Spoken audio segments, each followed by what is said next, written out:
So, ladies and gentlemen, welcome to this panel. I suggest we start and we let people come in. It's not really early, but it's a very new format for such a panel. So it's a very interesting approach from the organizers of the forum to have an exhibition here to showcase also the national champions. And it's quite interesting format. So we are going to start our panel. I'll do like that. So EU Central Asia Partnership, the road from Samarkand summit. Of course, the summit took place a couple of months ago. Central Asia and all Central Asian presidents and two of the European Union presidents, the Commission and the Council. And here we have our first panel of the day, first panel of the forum. In fact, there are four taking place at the same time. And we have our distinguished speakers, Ambassador Toivo Klar, EU Ambassador to Uzbekistan, Stefan Richter, President of Business East Europe, Middle East and Central Asia from Linde, Germany. We are waiting for Davida, so hopefully he will show up. He's the Senior Loan Officer, Central Asia, European Investment Bank. Lola, maybe you can give him a call to make sure he gets through the cordon. We have Paul Bardillon, CEO Europe and Central Asia for Suez, and Pierre-Paul Antonassons, CEO EDF Central Asia, EDF Power Solutions. So welcome, ladies and gentlemen. I will ask my distinguished panelists, shall we wait for Davida or shall we start? Let's start. So he will join us shortly. Of course, European Investment Bank is a very important player in Team Europe. They are opening their office very soon in Tashkent, a regional office. And of course, today our panel will discuss and showcase what Europe's engagement is in Central Asia and in Uzbekistan.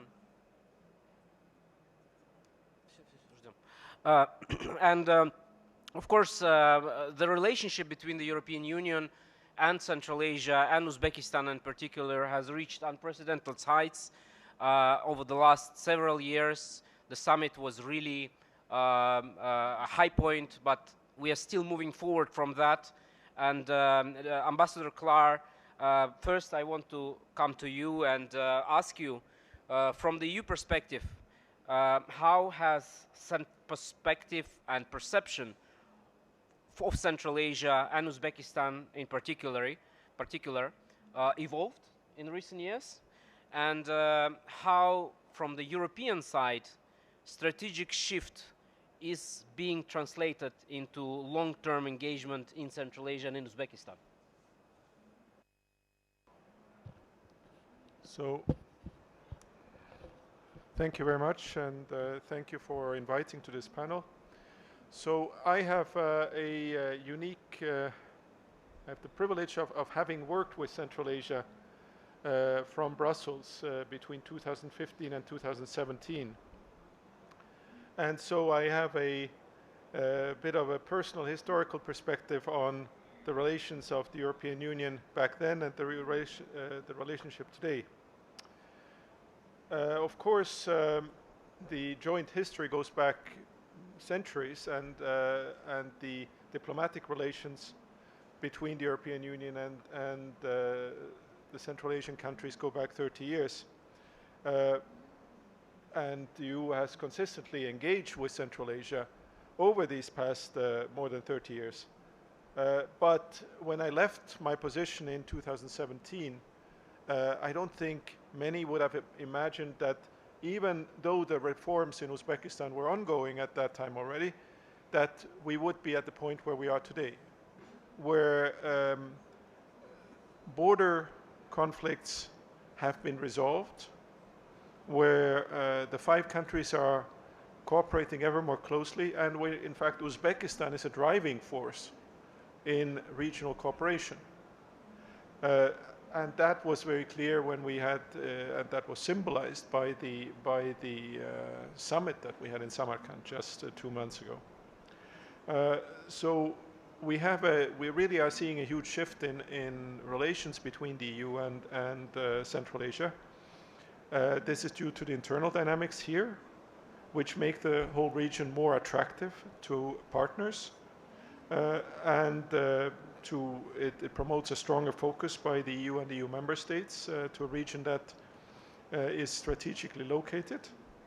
And this political shift that we're seeing in the cooperation between these 5 countries is really providing a very solid basis for building on the relationship between the European Union and the region. So we have a economic interest, but we also, I think, we have now we have a shared concern for for the environment, for the responsible use of water resources. But I think what is maybe a new element in our relationship, and which I think is potentially a very significant element, is the fact that the European Union, with its 75 years of building ever closer relations between a very disparate group of countries, can be a very good model for the Central Asian countries to draw upon. And we are ready to provide that experience. We're ready to support the Central Asian countries in ever closer cooperation, as much as they want, of course. But I think there the EU can provide a unique partner for this region. And so I think there's actually a huge potential for developing further what we already achieved, as you said, with the Samarkand Summit. This is a very important point. It's something indeed that many of us don't think about in Central Asia yet, but we are moving into that discussion in terms of the role and the lessons we can draw from the European Union experience of indeed decades and decades of complex integrations and discussions.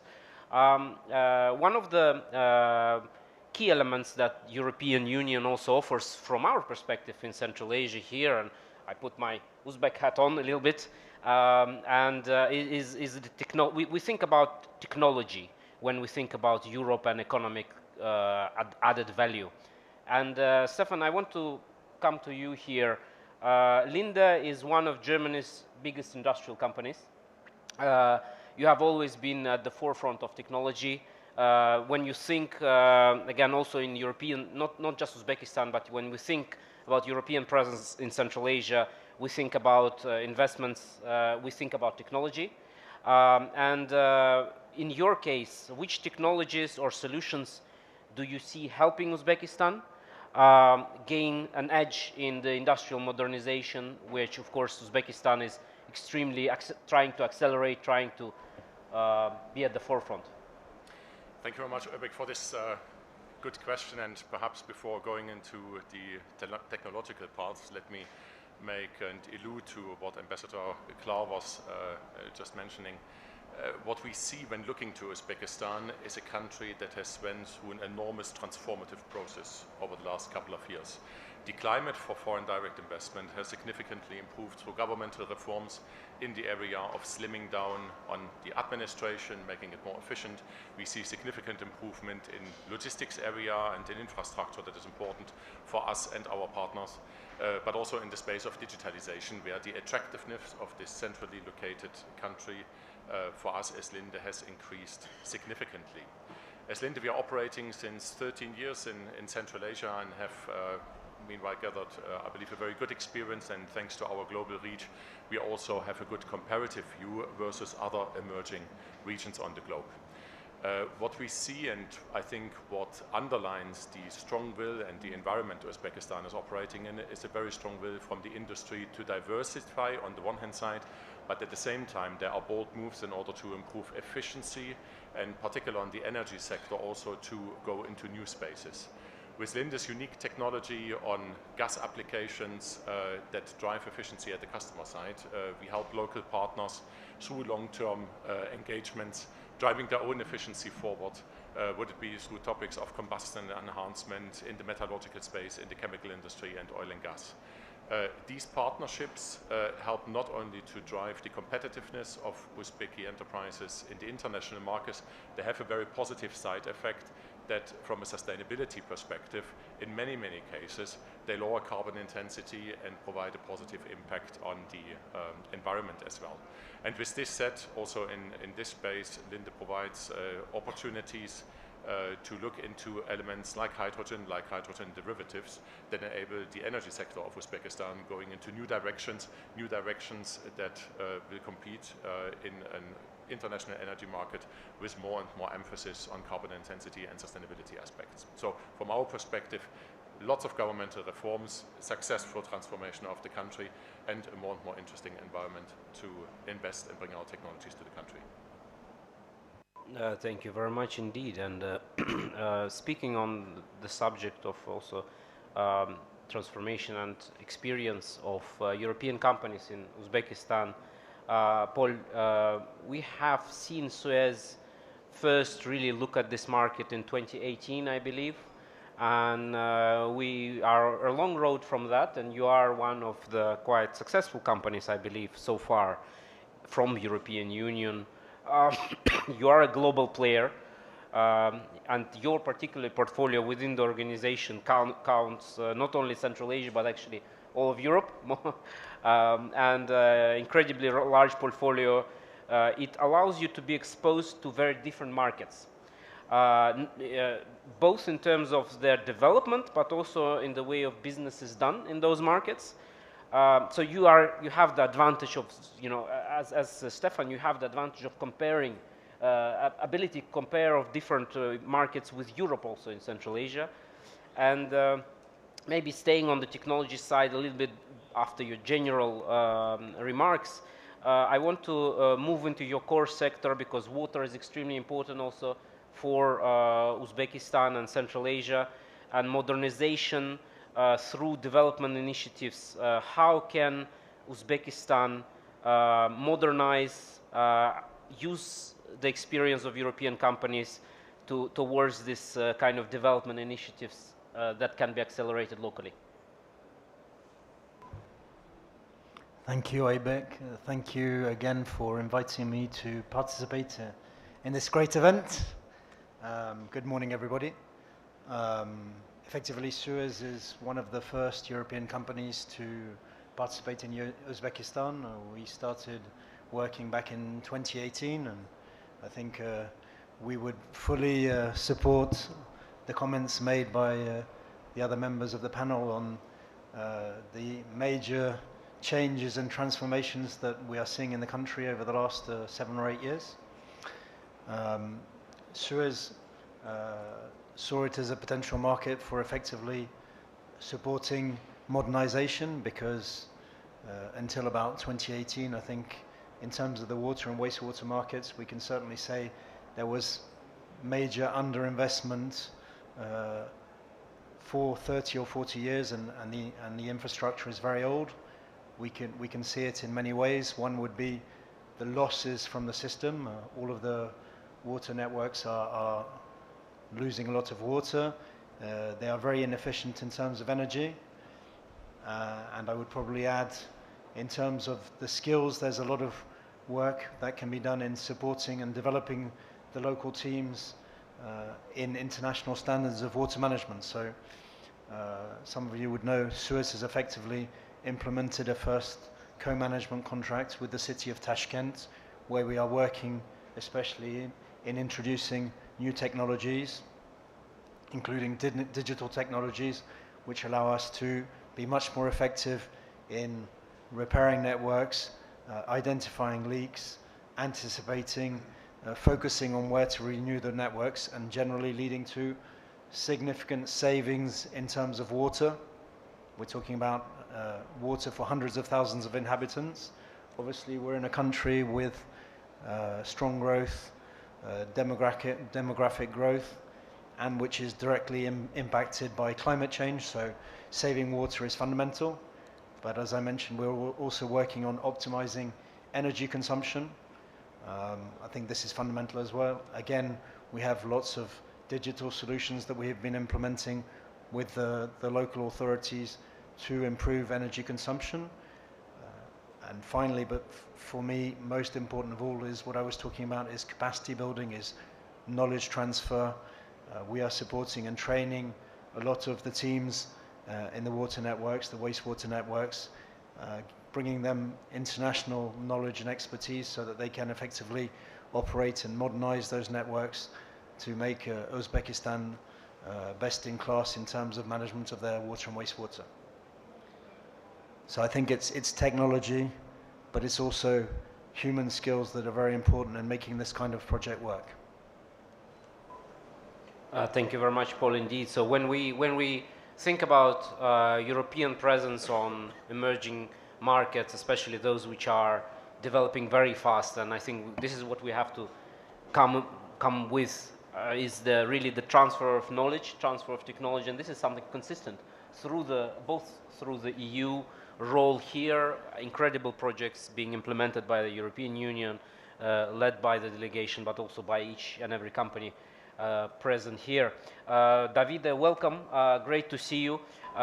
Sometimes we say in Brussels, European money comes late, but it is very solid when it's present. And we are very happy in Uzbekistan to say that finally we will see soon a European Investment Bank office regional office in Uzbekistan. This is a big development, much bigger development than many of us perceive in the region who don't know really the complexity of EU structure and decision making. I want to come to you and speak about development of Uzbekistan, development of importance of regional value chains, and really speaking about regional cooperation. And EIB is working with many local and international partners to help mobilize financing for infrastructure, not only Uzbekistan, but also cross-border in the region. So what is the role of EIB today, and that's you foresee moving forward in terms of mobilizing financing for cross-border infrastructure in Central Asia, supporting, of course, the projects that the companies here present on the panel are going to implement as well. Thank you for the floor, and let me start with apologies. I'm sorry for the delay, but I made it, and as you say, late, but we arrived. So I take the assist, particularly for the office.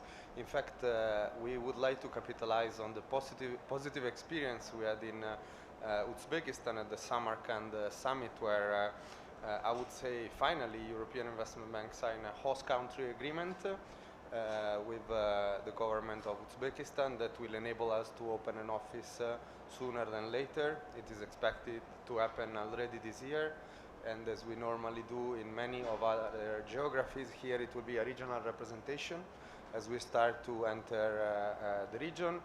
And as happened many times, we will be normally hosted by a European delegation. So we show as Team Europe can work together. In fact, European Investment Bank is the financial arm of European Union, and we are very happy to be here to scale up our investment. European Investment Bank has been present in Central Asia for more than a decade, but recently a major step up is happening. So we are here with a strategic approach.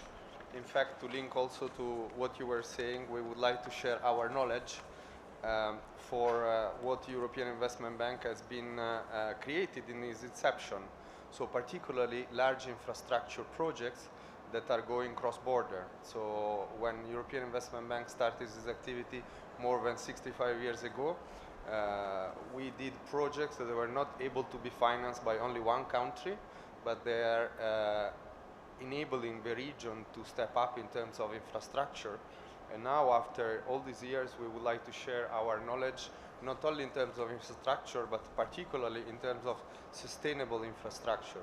So when we talk about energy, we focus on renewable energies, and when we talk about water, not only we think about water in terms of energy production, but also in terms of energy security.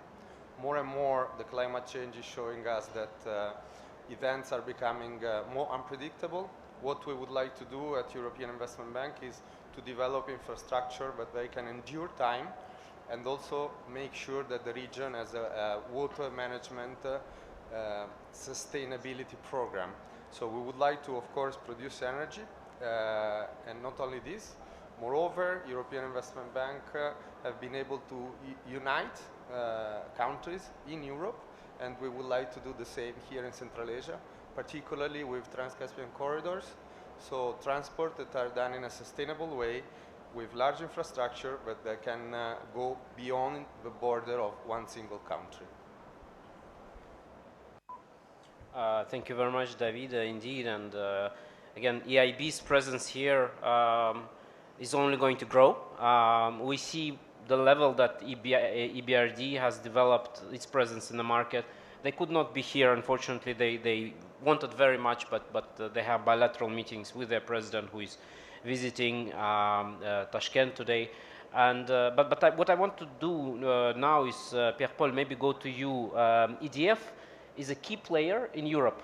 Belgium, Italy, Germany, Spain, Denmark, Poland, Greece, Finland, in the UK. An important stakeholder in the EU electricity market, which faces important evolution as well to cope with increased share of renewables. And infrastructure needs to be developed, renewed in the Europe. And what I want you to do, if you can, draw some parallels between Europe and Central Asia as a region. In the electricity sector in Central Asia, the element of success in the regional cooperation. This is something where EDF is really could play a big role, but also really come with substantial experience. Thank you, Oibek, for the question. Good morning to everyone. And since we kick off this, that's the first, I think, panel of the day, let me wish everyone a very successful and fruitful Tashkent International Investment Forum. So, to answer the question, Oibek, I would say that, first of all, EDF, we are firstly a French company. And when I say French, I should say a very French company, because we are owned 100% by the French state. So we are a state company. But as you mentioned and you pointed out, we are a European company. We operate in many European countries, sometimes under names that people do not know, but we operate in Belgium as Luminus, we are in Italy as Edison, we operate in Germany. Germany is a hub for us in hydrogen. We are in Denmark for street lighting and EV charging. We are in UK with nuclear and offshore wind. We are in Greece, in Poland, so we are Spain, so we are in many, many different countries.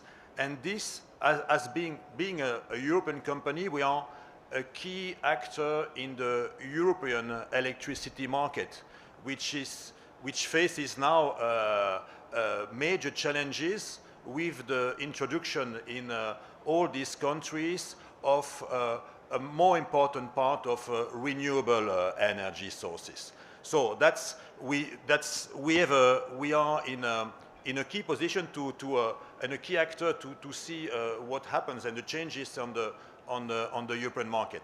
I would like to remind, and I put that on paper because I don't want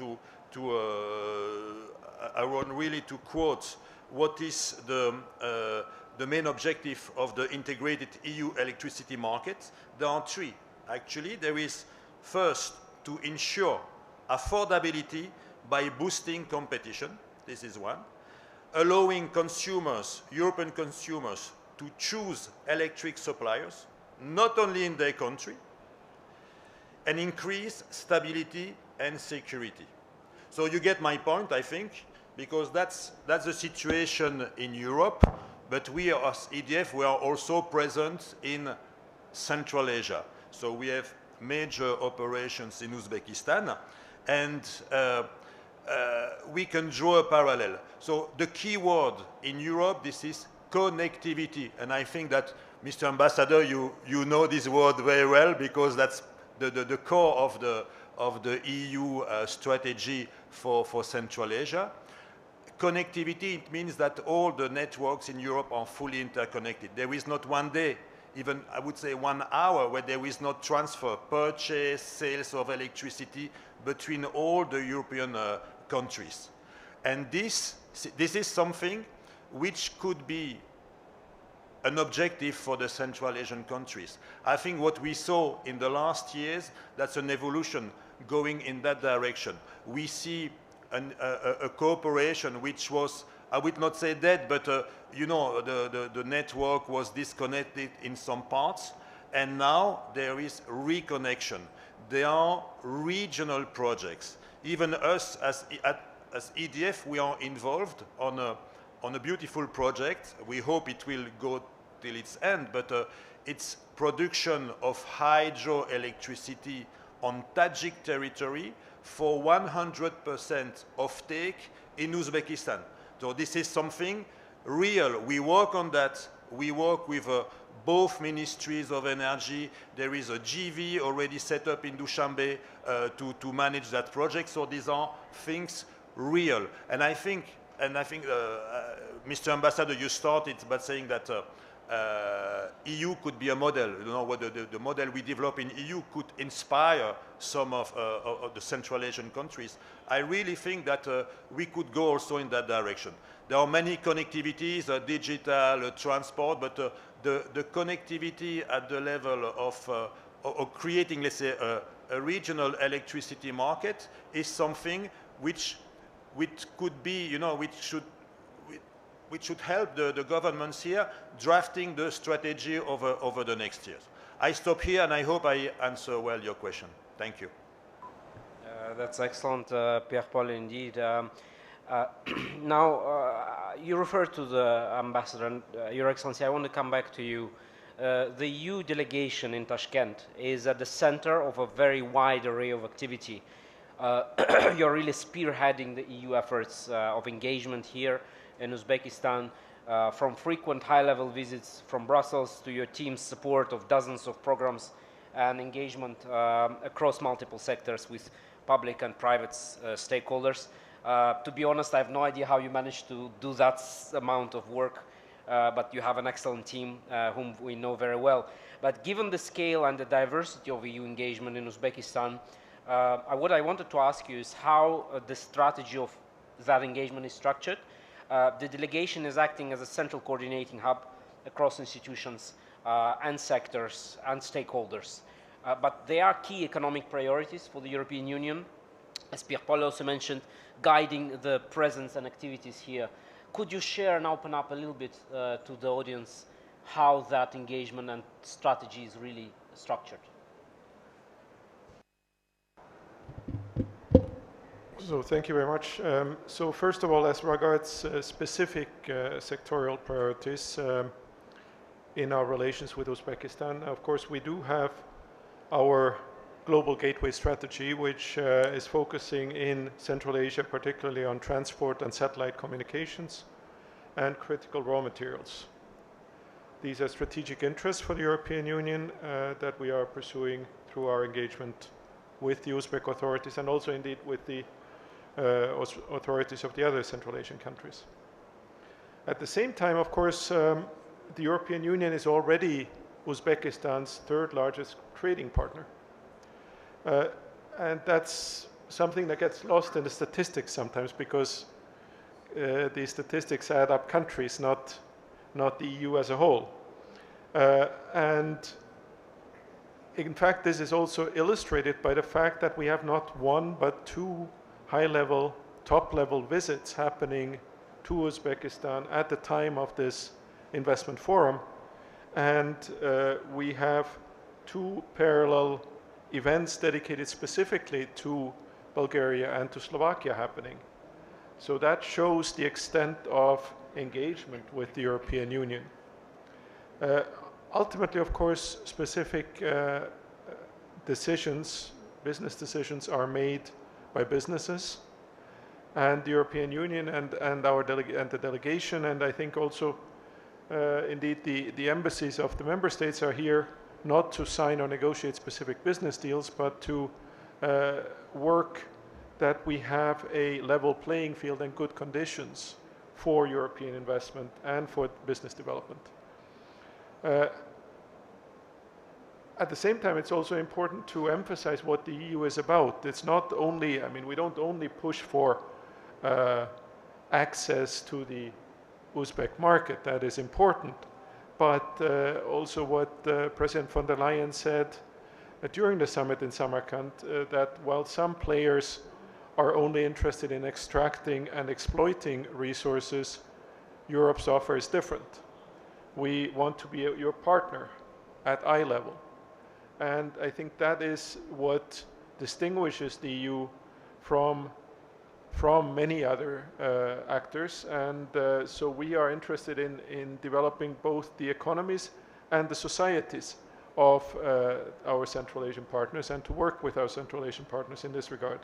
And in this regard, a good business environment and cooperation with Uzbekistan go hand in hand. We are convinced that a good governance, for instance, which encompasses both respect for human rights and rule of law, that these are good, crucial building blocks also for the business environment. In the end, I mean, it's one and the same thing. If you have a good and transparent conditions for civil society, that means that there are also good and transparent conditions for doing business. So I think, in short, what we are interested in here is a holistic approach to our partnership. I think it's already bearing a lot of fruit. And again, as far as the EU's presence and activities here are concerned, again, I want to emphasize the fact that we have 2 top-level visits by European Union, one European Union president, one European Union prime minister from a member state, which illustrates the strength and depth of our relationship. Thank you very much, Excellency. Indeed, we have indeed Bulgarian president in Tashkent today, landed last night, and Prime Minister of Slovakia, which is here already, I believe, for the 2nd day today. We had Madame Meloni here present last week, and this is a continuing conversation, and it's very interesting that you mentioned that we should make a point from Euro side that indeed EU is not mentioned in the statistics, it's mentioned by country. So this is something that we will work with statistics agency to make sure that that is indeed reflected, and that would be a correct approach. Indeed. And when we talk about supporting the societies and not just the economy, Team Europe approach is based on that, and this is very much translated into the way European companies do business. And in that regard, decarbonization, protection of the environment is very important within the EU value proposition. Stefan, I want to come back to you because Linda could and maybe is playing already a role in the way Uzbekistan could decarbonize traditional and especially hard debate sectors like oil and gas, metallurgy, supporting industrial modernization. What could Linda's role potentially, and maybe some plans, be in this regard from the business side? It's an excellent question, Albert, and let me trying to frame it, building on what the colleagues from Suez and from ÖDF already mentioned.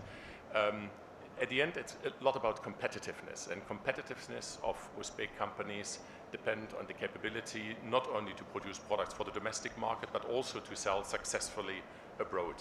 And what we have observed over the past couple of years as a worldwide trend is that not only securitization of utilities like electricity, like water, like natural gas is important, but that environmental aspects are playing an increasingly important role. To put it a bit in relative terms, if you compare the situation, and if we would have this discussion 5 years ago, probably we all would be completely drawn from a hype in the development of green energy and in very ambitious plans of reaching the climate target that were internationally agreed. over this last period, we also realized that there is an economic reality, that in very simple terms is somebody needs to pay the technologies and the infrastructure that is going to be put in place in order to get to these decarbonated molecules and to products with a lower carbon intensity. And what we saw is that many projects were called off, were put on hold, and that there is a very strong need before going to entirely green, and with green I mean electricity coming from renewable sources like solar or wind, and deriving chemical products in a large domain from these energy sources. We at Linde are convinced that in order to not only fulfill our ambitions with lower or significantly lowered carbon intensity, but at the same time providing products that are affordable by the final users, there is need for bridge technologies. And bridge technologies, from our perspective, consists in taking existing industrial installations, this could be steel mills, this could be power plants to some extent, and particularly the chemical industry is in focus, and to provide necessary technologies in order to take CO2 from these processes and bringing it to a permanent use in the sense of further utilization in the process or permanent sequestration. As Linde, we are engaged worldwide in various of these projects, and we provide a unique set of portfolio of technologies that enable to decarbonize basically every gas stream between 3 and 97% of CO2 content, whether small or big. These are technologies that could be retrofitted in refineries. These are technologies that are retrofitted in gas plants, in primary exploitation, and other facilities. We equally engage in infrastructure projects, and I believe this is an element that goes similar like electricity and water, where the public and private cooperation is crucial, where infrastructure projects in terms of collecting CO2 and conditioning it for a way that it can be permanently sequestered are absolutely crucial. We have done these projects in the North Americas with moderate capacities between 2 and 4 million tons per year. And we have recently announced in cooperation with Saudi Aramco and SLB, the world's biggest CCS venture in Saudi Arabia, that is for capacity in phase 1 and 2 of 20 million tons per year. These sort of technologies need to be employed in emerging economies as well, because the marketability of these products, of all of the products, will depend heavily on sustainability attributes. And we are convinced that our partners in Uzbekistan also looking increasingly into opportunities to decarbonate products and making them competitive when importing them into countries like Japan, into Korea, or into the European Union. And here I am very confident that with the technological set and the partnerships, we are able to do our part for a more sustainable future of the industry in Uzbekistan. Yeah, thank you very much. And building on that, I want to also come to you, David, the back.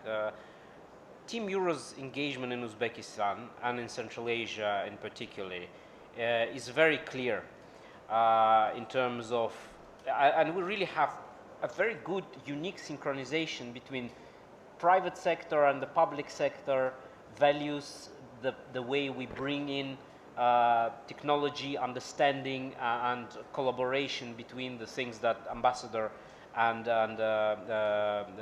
Stefan talked about. And now connectivity is central theme, and EIB is extremely important member for Team Europe in all regards, but especially when it comes to investing into infrastructure in the region. What I want to ask you is how EIB is adopting the investment approach in Uzbekistan to ensure that the projects European Union invests in and Uzbekistan co-invests in contribute to both climate goals and regional integration. Maybe specifically in the transport sector, this is something we did not yet talk about. Thank you. Thank you for the question. Very interesting indeed. And it gives me a very positive assist. In fact, Uzbekistan is a country that is growing not only economically but also demographically. And what European Investment Bank would like to do is to help the country develop the infrastructure in a sustainable manner. And how technically we would like to do it is to deploy our know-how that we built in Europe for many years In fact, European Investment Bank has a team of more than 400 engineers specialized in various sectors, from irrigation to road rehabilitation to road construction, railway construction. So how can we directly do it is to deploy our technical experts that they develop their knowledge in other geographies, for example in France, in Germany, in Italy, and to, let's say, export and to work here together.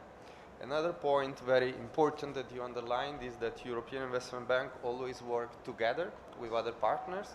So of course we work in strict cooperation with the European Union, for example on the Global Gateway initiative that Ambassador just quoted. Not only this, we are also very often working with other IFIs, so we try to use the so-called crowd-in effect. When we come, we would like not only to bring our money, but to convey other IFIs on the same project, which is important for the government, and to work together, bringing value added through the know-how that we developed in other geography, and to apply our specific knowledge into the project that we are going to do. Particularly, we are now focusing on the connectivity, as you said, and we will work starting to transform the Memorandum of Understanding that we signed with the Minister of Transport into actual projects in the region of Karakal, Pakistan, and also near the city of Samarkand. So we will already start to make a concrete step towards improving the connectivity in places where there are bottlenecks or slowing down of traffic. Thank you very much, and this is something I also want to briefly touch upon. So the collaboration between the European IFIs is extremely important. You are engaged very closely with IFD also, I believe, on some projects. And here, the role of private sector, again, is extremely important, because it's when IFIs invest into an infrastructure project, the implementation is done by the private sector. And here, Paul, I will come to you, because you have an experience, you have good experience in the region, soon in Uzbekistan, in fact, already as well, with collaboration on IFIs. And moving on from the transport sector, the water sector again, and the sanitation is extremely important. Priority sector for European commitment in Central Asia as well. And what role European companies play in building the cooperation between the IFIs and different European IFIs, in translating that into the implementation of projects on the ground. Thank you for the question again, Webek. So I guess you're talking kind of about the public-private partnership in a certain sense of the word. I think when it comes to the water sector, maybe it's a little bit different from what Pierre-Paul says for the energy sector. We'd very much like to be able to say it's connectivity everywhere, but the fact of managing water is a little bit different, and we can't have such movements. Although it is true that when we look at water in Central Asia, there are limited resources, and they are all in a certain way being shared between a number of the countries in the region. I would invite my friend from EIB to work with us to think about how we can support those water resources across the Central Asia region. But when it comes to public-private partnerships in the water sector, I think what we can say, and Suez has, as you mentioned, a lot of experience. I think we've done PPPs. Well, we like to say our name Suez comes from obviously the Suez Canal, which was a project that we worked on as a PPP going back 160 years, and so we have a very PPP-oriented mentality in the company, and we've done PPPs across the world, every continent. Asia, China, India, Australia, but I could talk about the Americas, I can talk about Europe, but obviously we're here talking about Central Asia. So we are very focused on PPPs and how they involve the public sector, the private sector, international financiers, how we can make them all work together. I think that when we look at our experiences across all of those countries, and even when we look at Uzbekistan, there are some elements that are absolutely fundamental to making those projects become a success, and I would say a long-term success, because we are talking about long-term projects in general. Number one, I would say it is very important, if we want them to be powerful tools to develop infrastructure, it is very important to find the right balance between operational needs, social needs, and financial needs. And when I talk about social needs, if I'm talking about water, obviously the water tariff is a fundamental component in all of it, giving everyone access to clean water at a satisfactory tariff. Secondly, I would say that for those PPPs to be a success, it is extremely important that the public and the private sector work together to find a fair and balanced sharing of risks and responsibilities. If that balance does not exist, there will be a problem at a certain time. If you have a balanced sharing and a fair sharing, you will always find ways to work it out between the public and the private partner to make the contract work for the long term.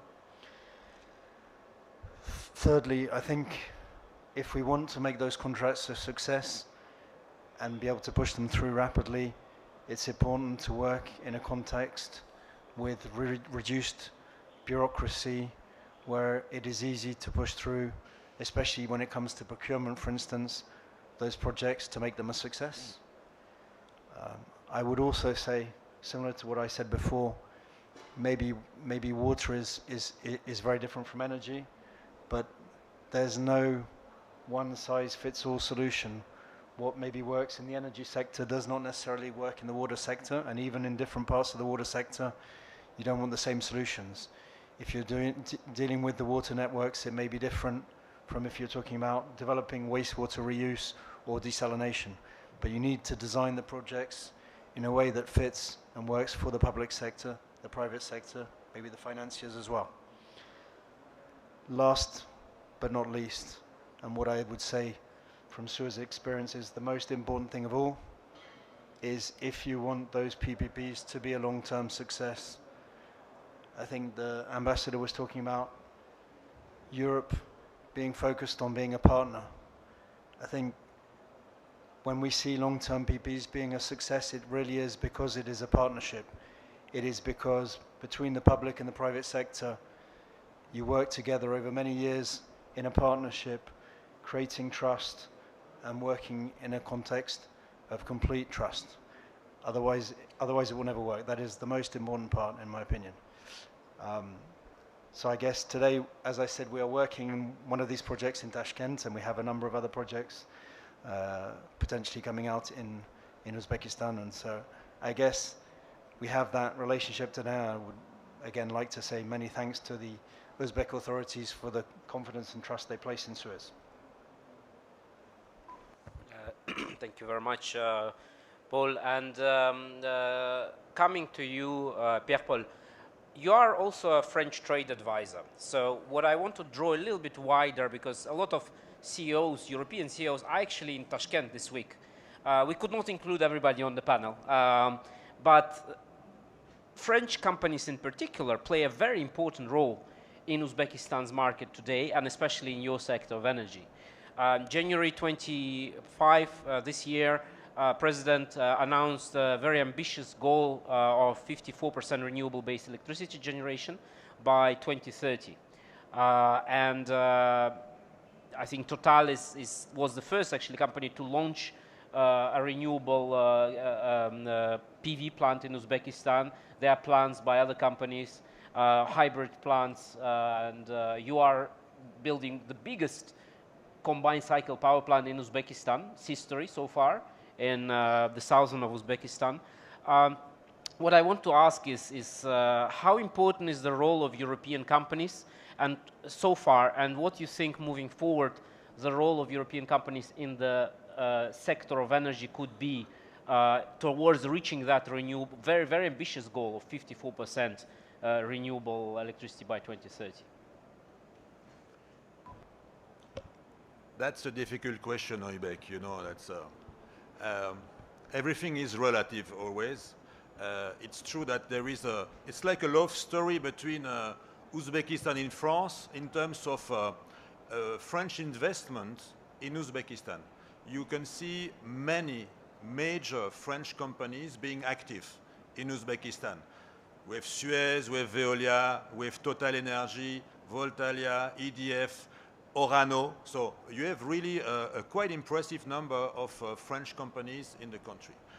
In terms of energy, we can always say we are there, Total Energy, Voltalia, EDF. Compared to some of our competitors, we are very small because our share of the market compared to the friends and of Aqua Power or Mazda, we are smaller. But we are present and we are active and we continue developing projects. So we have, I think the French mentality in Uzbekistan, it's really to be here for the very long term. The investment we do, these are for minimum 25, 30 years. And we'll have new projects. So that's very, very long-term presence.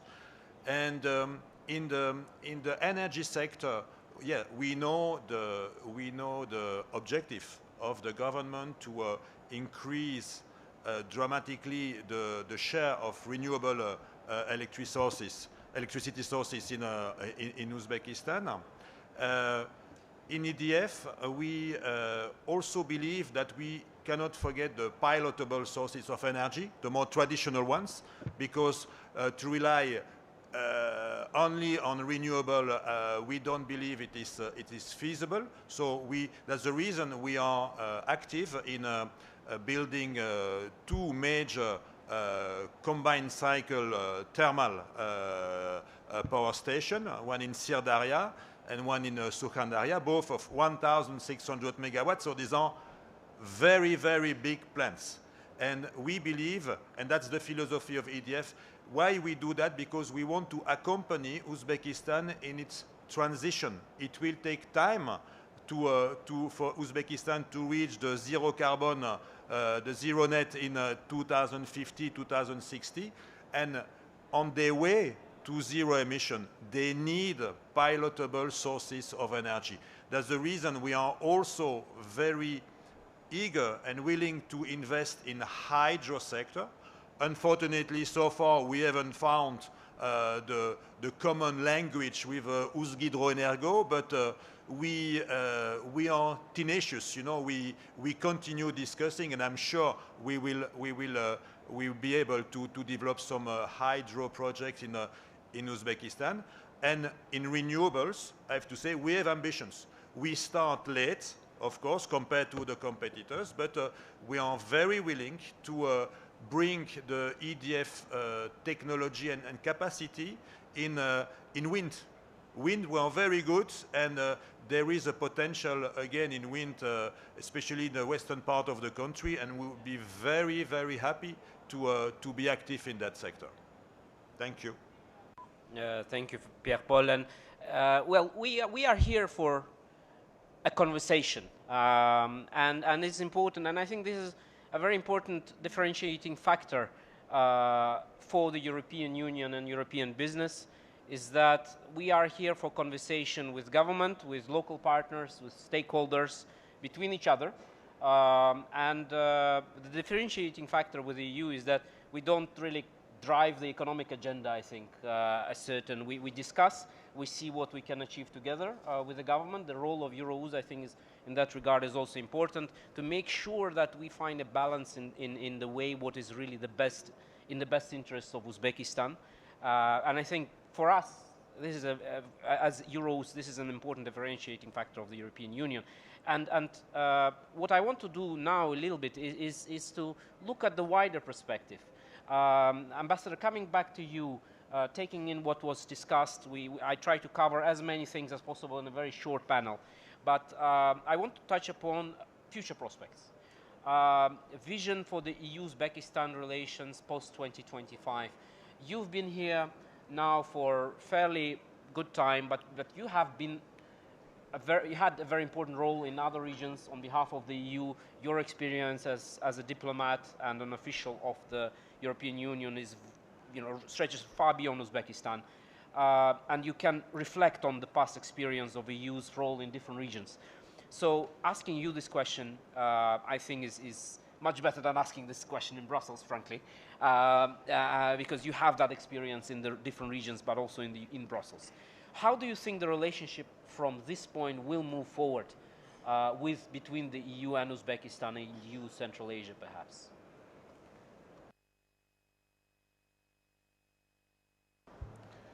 Well, I think a lot depends on the EU, but a lot depends also on Central Asia, where this region is going. Because I think what we heard here a lot by the fellow panelists, and what I also talked about was the importance of regional cooperation and regional integration. Of course, the EU is a special animal, and I don't think anybody expects the Central Asian countries to integrate to the extent that the European Union member states have integrated over 75 years. But a continuation of this, of what we are seeing, of the cooperation that we're seeing, and a deepening of that cooperation, I think will be very important for also deepening the relationship between the European Union and Central Asia. So for the European Union, 5 countries working together as a partners to the European Union is an easier relationship than having 5 individual countries that are moreover perhaps at odds with each other. So the important thing is regional cooperation as a means to also strengthen our relationship between the EU and Central Asia. And so because I believe that this is going to continue, because I believe that President Mirziyoyev is very serious about driving this process, and I can say that I was in Namangan a couple of weeks ago, and was invited to a lunch where the local Hakim also invited regional leaders from Kyrgyzstan and from Tajikistan, partners for the Namangan region. So that was illustrative of the changes that we have seen here, and I am confident that this will continue, and if it continues, then that will be a very strong basis for a strengthened relationship between the EU and Uzbekistan in the years and the region in the years going forward. This reminds me of one conversation I had actually. Now it's in 2005 with I don't remember what his name was, but it was the head of Europa House in Turkmenistan. In 2005, we had a conversation. I was a young business development manager for an oil and gas company from Europe, and I asked him at that time, look, there's been already 20 years, and the countries in the region have moved so far apart. You know, what his perspective was, and he said, well, Oybek, it has been only 20 years, and you should wait and see, because Europe has divided before it came together, and more or less same things we see in Uzbekistan, that the countries are really coming together, and it's very important, I think, that Uzbekistan has been driving this conversation in the region, and Europe, and in fact, many things, we see more and more Central Asian countries are drawing on that European experience of partnership and cooperation. We've all mentioned that during the discussion. And but Stefan, I want to come back to you briefly and come back to also foreign investment and modernization in industries in very briefly. Knowledge transfer, not only in the political sector, in the way that the politicians learn and engage from each other in Central Asia, with Europe, with other regions. Also, we have that in business. Linde has had always a very important element that also Paul referred to, of knowledge transfer to the local team. And I want to briefly talk about how does Linde contribute to this knowledge transfer within your work and within your planned work, because this is a very important pillar of European presence in the region. I'm very glad, Olbek, that you stress the people element of it, which for us as a private business is very crucial for success in any geography that we are operating in. And I would like to highlight two different aspects on this element of knowledge transfer and general collaboration. Ambassador Clark has explained this progress on the political space and has explained the leading role Uzbekistan is taking within the Central Asian countries. We have also talked about energy transition and the challenges with energy transition. And one of the characteristics that we experience as a private enterprise is that this transition is not driven anymore by one single company. It is not a company like we had in the classical oil and gas sector that exploits 40% of the world's surface. A lot of these elements is that we bring different stakeholders together that have a very important role to play, whether this is the demand side, whether this is the supply side, whether these are services that need to be rendered. The fact that it is a completely new industry that is evolving necessitates a completely new way of collaboration, and we are very glad that Uzbekistan and people from Uzbekistan are now part of this conversation. More specifically on the knowledge transfer element, it is a process that we as a private company have formalized very much. When starting new enterprises, I think every private business goes through a period where a lot of expatriates are flown in, and there is a one-way provision of information about how we believe companies need to be run, how modern processes will look like, and how the technological transfer that takes place need to be accompanied by the way the work organization is developing. We as Linde have a very formalized process on developing local personnel, because our business essentially is a very local business, and the success depends on the engagement with partners locally, with customers locally, and with governmental representatives. What we do is in this context is that we qualify people in a system that considers capacities we have worldwide, and we try to lever very strongly on the strength that we have in certain geographies. To give you a few examples, since more than 130 years, our Center of Engineering is in Munich and in Houston, so it is completely normal that young engineers would be sent to these entities, would work on projects that concern Uzbekistan, but also others, in order to get the broadest possible education from an engineering perspective. When it comes to elements in the area of digitalization of AI, within our group, the Asian countries are leading. So we dispatch people to Asia in order to collaborate, and not only to absorb this knowledge, but at the same time to build up a network and to bring this knowledge and experience in order to be included and embedded here in the local business. Our very firm belief is that any emerging countries we are operating in needs to be driven by local resources. And what we see in Central Asia, that we are at the point where this knowledge build-up has happened quite favorably, and that within the foreseeable future the opposite effect will happen, so that people that gained experiences by having been educated in these training systems, having successfully run businesses in Central Asia, will be dispatched to other geographies in the world. And I believe through this network that is very much people-oriented, a lot of international cooperation can happen, and with the solidity of this network, we also can face the challenges that go along with topics like the energy transition that we have in front of us and that will occupy us for the next decade. Thank you very much. And this is something that is important also for Europe. It's even the minister of analog of Minister of Economy in Europe. When the economy that works for the people, that's how the Minister of Economy is called in European Union. At least it was previously. I'm not sure if it's the same title now. But David, now I come back to you and elaborating further, going even further than Stefan went. You are here overseeing and moving into infrastructure investments in Uzbekistan. How do you ensure from your side that these investments are inclusive, particularly in the rural communities and vulnerable populations? 3 minutes because we are running out of time.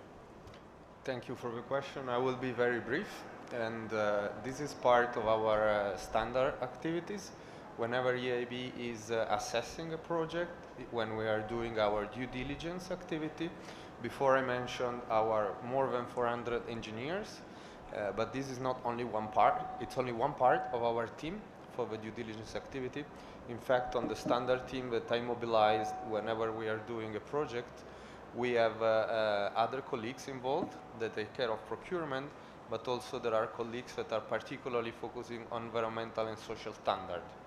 So depending on the project, whenever there is a detail that regards the society, name it would be replacement or whatever, it's impacting the environment or the population, we have a pre-assessment to the highest level to ensure that we are not doing anything and that the project is very sustainable, not only from the economic and financial point of view, but mostly from the environmental and social standard. To conclude, when it's needed, and what we did last year, for example, on the afforestation project in the RLC, we also combine it with a gender specialist when we are able to see what is the impact towards women, not only that they are involved in the project, but to which extent they are involved, and what is the role of them in the implementation of the project. So, mindful of time, I give you back the floor. Thank you very much. And coming to you, Paul, you have actually experienced already a transition from where you train people within your stakeholders management to the collaboration with universities, I believe, here. Could you share a little bit that experience and maybe some guidance on how other companies which are still entering the market could take advantage of the path of your experience that you have been through? Yeah, thank you, Oybek. Indeed, I mentioned before that capacity building and knowledge transfer was fundamental to the work that Suez does when working, developing water utilities in Uzbekistan. So effectively, a lot of our focus is how we can develop those skill sets. So we have a number of different ways we look at it, but indeed, two of the most important partnerships for ensuring that development is working and creating schools which support the training, the development of experts in the water industry. But we also work with universities, so we are working in partnership with a local technical university to build specific courses in partnership with French universities, which enable young engineers to learn the best-in-class knowledge in terms of expertise for running water utilities. So we're working at all levels. We're working with the teams within the utilities to train them up and bring them into education courses, but we're also working at an educational level with universities and schools so that we can effectively train up the new set of people so that tomorrow we will also have strong engineers who can take over and follow in the footsteps and build up the skill sets in those water utilities. I think at the end of the day, water, like in many of our sectors, I'm sure, what is most important is the people. If we want to make it a success, if we want to have a strong partnership where we can bring our skills to Uzbekistan, the training of the people, the development of the people is the number one priority. So effectively we have a lot of focus on that.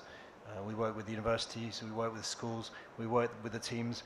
We are implementing as many solutions as possible which are complementary to ensure that we can develop the skill sets and the knowledge and the expertise of those teams. Thank you very much. And in this panel, we went from investment to industry to the people. And this is a very important segment. And Pierre-Paul, you are my board member at Euros. I want to pitch back to you to maybe conclude in a way that you have been in Uzbekistan for a very long time, experienced, engaged in Uzbekistan. Many different roles. You understand the market much better than many of us do. You've been, in fact, total number of days, you've been longer than I have been in Uzbekistan over the last 20 years. What is your perception on how Europe can help Uzbekistan develop, especially at the current stage in its history, where you have this acceleration of engagement, but also acceleration of economic development, and of course these conversations that we have, very good conversations we have with the government on multiple levels, through the EU, through companies, through Euros.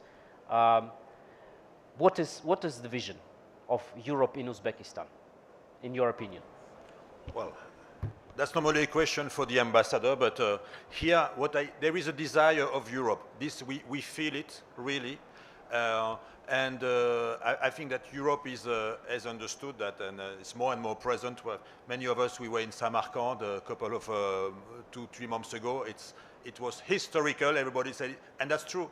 That's a specific moment. We had many European leaders visiting Central Asia, and President of Uzbekistan going to many European countries, and on a regular basis. So there is a specific momentum, and we should surf on that wave, really, and not impose things, just be here naturally, develop economic relations, accept that Uzbekistan is in a central position and has relation with all the different neighbors and all the different powers. Just push our advantage, you know, where we are good at, we push that, we promote that. And I would like to say also that you created Eurous, you initiated Eurous at the right moment. We need it, just an instance of dialogue with the government. Now we have it. That will help also promoting let's say the voice of the private sector towards the government, and that's it. You know, that's let's continue as it goes, and it goes for the moment quite well.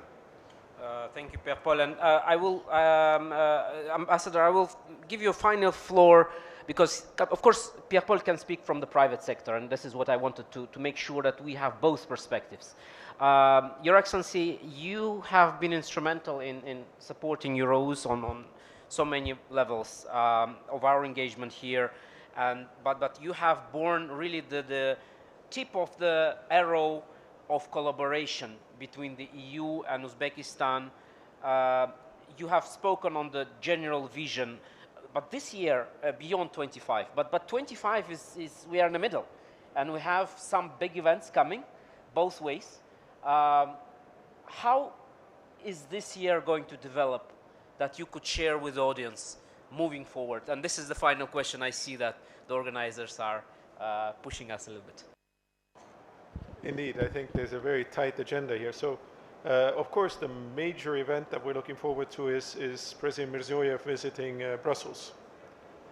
We expect that to happen in the next few months, and that will be a historic visit and a historic opportunity to sign the Enhanced Partnership Cooperation Agreement between Uzbekistan and the European Union, but indeed to signal the deepening of our relationship. Then in the autumn we are also expecting several events happening here and to promote business ties. And finally also in Brussels for Central Asia and for more globally, we're looking at inviting our partners also from Central Asia to participate in a global gateway forum that will be taking place in the autumn, and that will signal to the world the interest that the European Union has in linking up with other countries on an equal basis, and in particular, of course, as we talked about Central Asia and Uzbekistan in particular regarding this region. So there's a lot of things still happening this year, as you said, and it's only going upwards. Thank you. Thank you very much, Ambassador, and dear audience, for this opportunity to discuss. Thank you.